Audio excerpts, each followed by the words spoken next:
Hello friends, this is Ravi Prakash. Welcome to my channel NSR@history.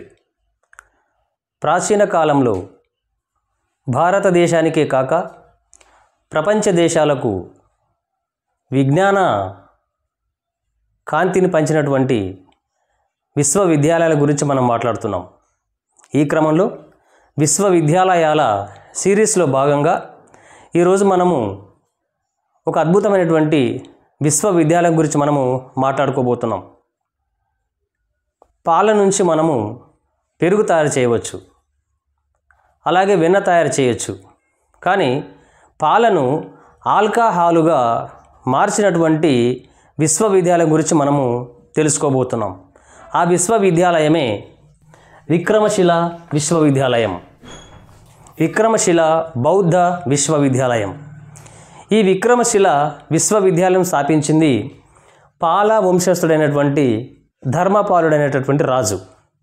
మళ్ళీ చెప్తున్నాను, విక్రమశిల విశ్వవిద్యాలయ స్థాపకుడు పాల వంశస్థుడు అయినటువంటి ధర్మపాలుడైన రాజు ఈ విశ్వవిద్యాలయాన్ని స్థాపించాడు.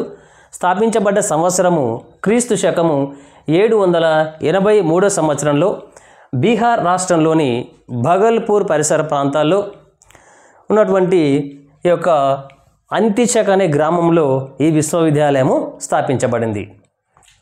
అయితే ఈ విశ్వవిద్యాలయం ప్రత్యేకత మళ్ళీ చెప్తున్నాను, పాలను ఆల్కహాలుగా మార్చినటువంటి గొప్ప ఘనత ఈ విశ్వవిద్యాలయానికే చెందుతుంది. సో అంతేకాకుండా ఈ విశ్వవిద్యాలయ ప్రత్యేకత మనం గమనించినట్లయితే ఈ విశ్వవిద్యాలయంలో దాదాపుగా 8,000 మంది విద్యార్థులు చదువుకునేవారట. అంతేకాకుండా దాదాపుగా ఒక 600 మందికి పైగా అధ్యాపకులు ఇందులో పనిచేసేవాళ్ళంట. ఇటువంటి ఉన్నతమైనటువంటి విశ్వవిద్యాలయంలో దాదాపుగా సబ్జెక్టులు 60కి పైగా సబ్జెక్టులు ఇక్కడ బోధించేవాళ్ళంట. ప్రధానంగా గమనిస్తే ఈ యొక్క విక్రమశిల విశ్వవిద్యాలయంలో తర్కశాస్త్రము, బౌద్ధానికి సంబంధించినటువంటి సబ్జెక్టు, తర్వాత గణిత శాస్త్రము, ఖగోళ శాస్త్రము, ఇట్లా వేదాంతము, వ్యాకరణము, తర్కము, బౌద్ధం, ఇట్లా అనేక రకాల సబ్జెక్టులని ఇందులో బోధించేవాళ్ళంట. అంతేకాకుండా మంచి ఉద్దండ పిండాలైనటువంటి మంచి మంచి అధ్యాపకులు ఈ విశ్వవిద్యాలయంలో పనిచేసేవాళ్ళంట. అందులో వజ్రరత్న, జైతారి, ద్వీపాంకర, రత్నాకర శాంతి, రత్నకీర్తి, జ్ఞానశ్రీ మిశ్రా ఇలాంటి మంచి మంచి అధ్యాపకులు ఈ విశ్వవిద్యాలయంలో పనిచేసేవారట. ఇందులో ఎప్పుడు కూడా ఈ పండితుల విద్యార్థుల సమక్షంలో పండితులు కూడా అందరూ కూడా ఇక్కడ చర్చోపచర్చలు జరిపేవాళ్ళంట. బౌద్ధం గురించి, తర్కశాస్త్రం గురించి, ఖగోళ శాస్త్రం గురించి, సైన్స్ గురించి ఈ విశ్వవిద్యాలయంలో అద్భుతంగా చర్చోపచర్చలు జరిపేవారట. ఈ విశ్వవిద్యాలయ క్యాంపస్లో 6 కళాశాలలు ఉండేటివంట. 6 కళాశాలలు ఉండేటివి. ఒక్కొక్క కళాశాలలో దాదాపుగా 108 మంది అధ్యాపకులు ఇందులో పనిచేసేవారట. మరి ఇటువంటి గొప్ప విశ్వవిద్యాలయంని ధర్మపాలుడు ఏ ఉద్దేశంతో స్థాపించాడంటే, అప్పటికే కుమారగుప్తుడి చేత స్థాపించబడి భారతదేశానికే కాక ప్రపంచ దేశానికి విజ్ఞానము, సైన్సు, ఖగోళ శాస్త్రముని అందిస్తున్నటువంటి నలంద బౌద్ధ విశ్వవిద్యాలయము మెల్లమెల్లగా దాని యొక్క ప్రాభవాన్ని కోల్పోతూ వస్తుందట. ఈ రకంగా తన ప్రాభవాన్ని కోల్పోతున్నటువంటి నలంద విశ్వవిద్యాలయం కాలంలో ఈ యొక్క నలంద విశ్వవిద్యాలయము తన ప్రాభవాన్ని కోల్పోతున్న సందర్భంలో ధర్మపాలుడు అదే బీహార్ రాష్ట్రంలోనే ఈ విశ్వవిద్యాలయాన్ని నిర్మించినాడట. మరి ఇప్పుడు నలంద విశ్వవిద్యాలయము తక్కువదా? ఎందుకు ప్రభావం కోల్పోవాల్సి వచ్చింది? దాని ప్రత్యేకత ఏంటంటే కొన్ని విషయాలు మనము నలందకు వెళ్దాం రండి. నలంద అంటే నిలుపుదల లేనిది, ఆపుదల లేనిది. అంటే ప్రపంచానికి జ్ఞానాన్ని పంచడంలో దీన్ని ఎవరు కూడా ఆపలేరు, unstoppable. Nalanda University established by the Kumaragupta, who was the king of Gupta Empire. It was a Buddhist university. So ఇటువంటి విశ్వవిద్యాలయంలో దాదాపుగా 10,000 మంది విద్యార్థులు చదువుకునే వాళ్ళంట. 1,500 మందికి పైగా అధ్యాపకులు పనిచేసే వాళ్ళంట. శీలభద్ర, నాగభద్ర, దిగ్నాగుడు, ధర్మపాలుడు, ఆచార్య నాగార్జునుడు లాంటి ఉద్దండులైనటువంటి అధ్యాపకులు ఈ విశ్వవిద్యాలయంలో పనిచేసేవారట. అంతేకాకుండా ఈ విశ్వవిద్యాలయంలో బోధించినటువంటి సబ్జెక్టులు 72 సబ్జెక్టులు బోధించేవాళ్ళు.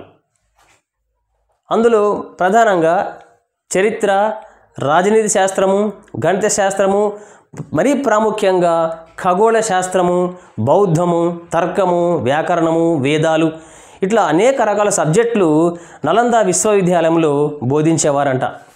అంతేకాకుండా నలంద విశ్వవిద్యాలయంలో దాదాపుగా 1,50,00,000 పుస్తకాలు అందుబాటులో ఉండేటివంట. ఇందులో 9 గ్రంథాలయాలు ఉండేటివంట. అందులో 3 గ్రంథాలయాలు చాలా ఫేమస్ అంట. ఇట్లా ప్రపంచ విజ్ఞాన గని ప్రపంచంలో 2వ రెసిడెన్షియల్ యూనివర్సిటీ నలంద.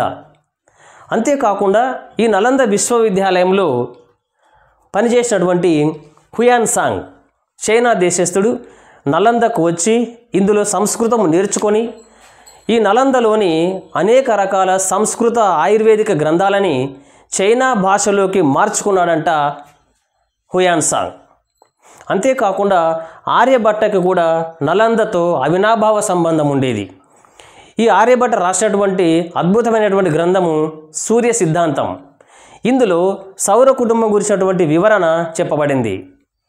అంటే ఈ యొక్క ఆర్యభట్ట ఏమని చెప్పాడంటే చంద్రుడు స్వయం ప్రకాశమైనటువంటి గ్రహము కాదు అని, సూర్యకాంతి చంద్రుడి మీద పడితేనే చంద్రుడు ప్రకాశిస్తాడని ఆర్యభట్ట తెలిపాడు.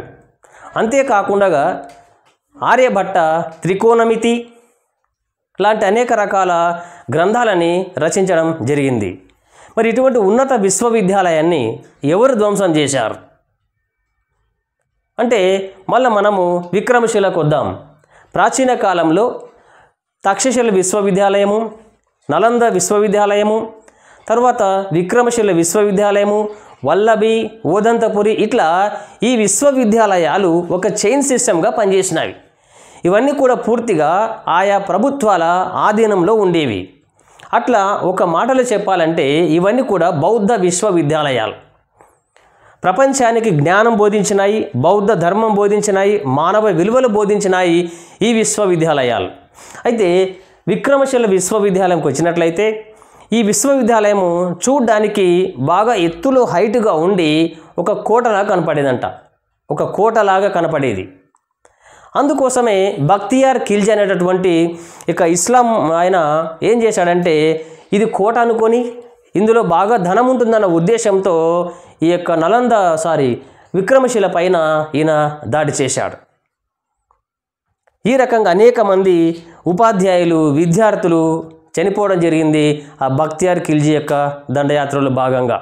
అంటే బక్తియార్ ఖిల్జీ ఎందుకు నలందను ధ్వంసం చేశాడు, ఎందుకు విక్రమశిలను ధ్వంసం చేశాడంటే ఈ విశ్వవిద్యాలయాలు ప్రపంచానికి బౌద్ధాన్ని పంచుతున్నాయి, జ్ఞానాన్ని పంచుతున్నాయి, జ్ఞానపు వెలుగులు విరజిల్లి అనేక మందిని తయారు చేస్తూ ఉన్నాయి, మంచి మంచి ప్రొఫెసర్లు తయారు చేసినాయి. అందుకోసం ఎక్కడ ఇస్లాం విద్యా విధానానికి పోటీ వస్తుందన్న ఉద్దేశంతో బక్తియార్ ఖిల్జీ అనేటోడు ఏం చేశాడంటే నలందని ధ్వంసం చేశాడు, విక్రమశిలను కూడా ధ్వంసం చేయడం మనం ఇక్కడ గమనించాలి.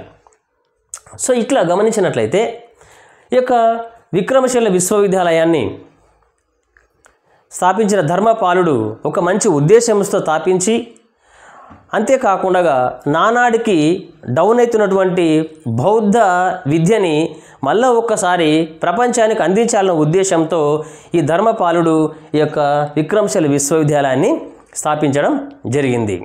ఇది ఫ్రెండ్స్ విశ్వవిద్యాలయాల చరిత్ర. మీకు వీడియో నచ్చినట్లయితే లైక్ చేయండి, షేర్ చేయండి, సబ్స్క్రైబ్ చేయండి. Thank you.